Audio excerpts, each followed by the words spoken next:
একজন fresh গ্র্যাজুয়েটের resume আসলে কেমন হওয়া উচিত। আবার দেখুন, আপনাদের জন্য আমি 21টি পয়েন্ট নিয়ে এসেছি। সো পয়েন্টসগুলো যদি আমরা গো থ্রু করি, দেখুন আপনার রিজুমির প্রথমে থাকবে আপনার নাম, আপনার address, email ID, Skype ID, LinkedIn ID.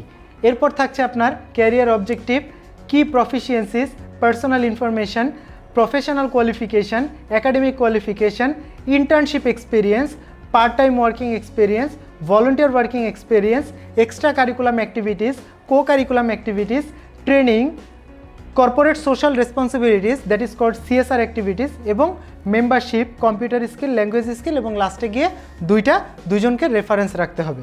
এখন এই যে স্লাইডটা, এই স্লাইডটাতেও দেখেন আমি কিন্তু কিছু পয়েন্টস রেড মার্ক করে দিয়েছি। দেখুন এই 1টা 2টা 3টা 4টা 5টা 6টা 7টা 8টা 9টা 10টা 11টা, তার মানে আমি 11টা জিনিসে আমি রেড মার্ক করে দিয়েছি আপনাদেরকে।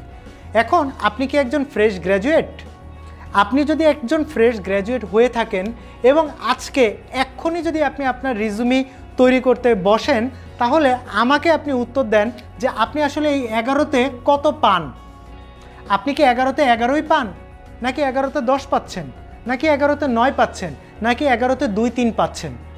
যদি আপনার স্কোর কম হয়ে থাকে তাহলে আমি বলবো এই ভিডিওটি আপনার জন্য একটা অ্যাওয়ারনেস বিল্ডিংয়ের জন্য আপনার প্রতি একটা ধাক্কা, আপনার জন্য আমার একটা আহ্বান, আপনার জন্য আমার একটা রিকোয়েস্ট যে আপনি by the end of graduation অথবা আজকে যদি আপনি বুঝতে পারেন যে আপনার এই পয়েন্টস হয়নি, 11তে 11 আপনি পাননি, তাহলে আজকে এই ভিডিওটা দেখার পরের থেকে আপনাকে কাজে সংযুক্ত করুন, যাতে করে আপনার প্রফেশনাল কোয়ালিফিকেশান হয়, যাতে করে আপনার একাডেমিক কোয়ালিফিকেশান হয়, যাতে করে আপনি একটা ইন্টার্নশিপ এক্সপিরিয়েন্স, আপনার জন্য ইন্টার্নশিপ এক্সপিরিয়েন্স আপনার ভিতরে আসে, আপনি যেন কোনো জায়গায় একটা পার্ট টাইম জবের সঙ্গে নিজেকে সম্পৃক্ত করতে পারেন, আপনার জন্য extra curriculum activities, co curriculum activities, volunteer working experience হয়, আপনার বিভিন্ন ট্রেনিংয়ে অংশগ্রহণ করুন, আপনি বিভিন্ন সিএসআর অ্যাক্টিভিটিসে অংশগ্রহণ করুন, আপনি বিভিন্ন জায়গার মেম্বার হন।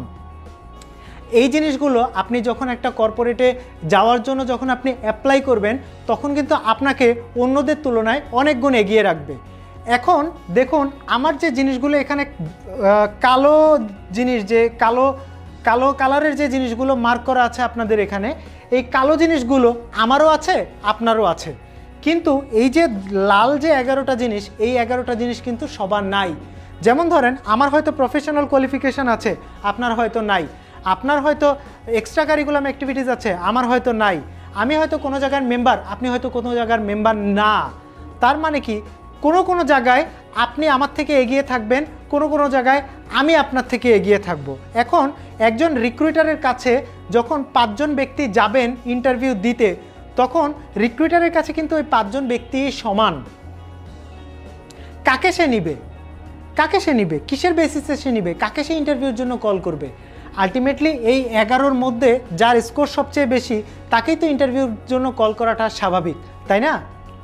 সো আজকে থেকে কারো যদি কোনো জায়গায় আপনাদের দুর্বলতা থেকে থাকে, কোনো উইকনেস থেকে থাকে, তাহলে সেই উইকনেসগুলোকে আপনার ইউনিকনেসে পরিবর্তন করেন, ইউনিকনেসে কনভার্ট করেন, তাহলেই আপনার রিজুমিটা হবে একটা ইউনিক রিজুমি। ধন্যবাদ।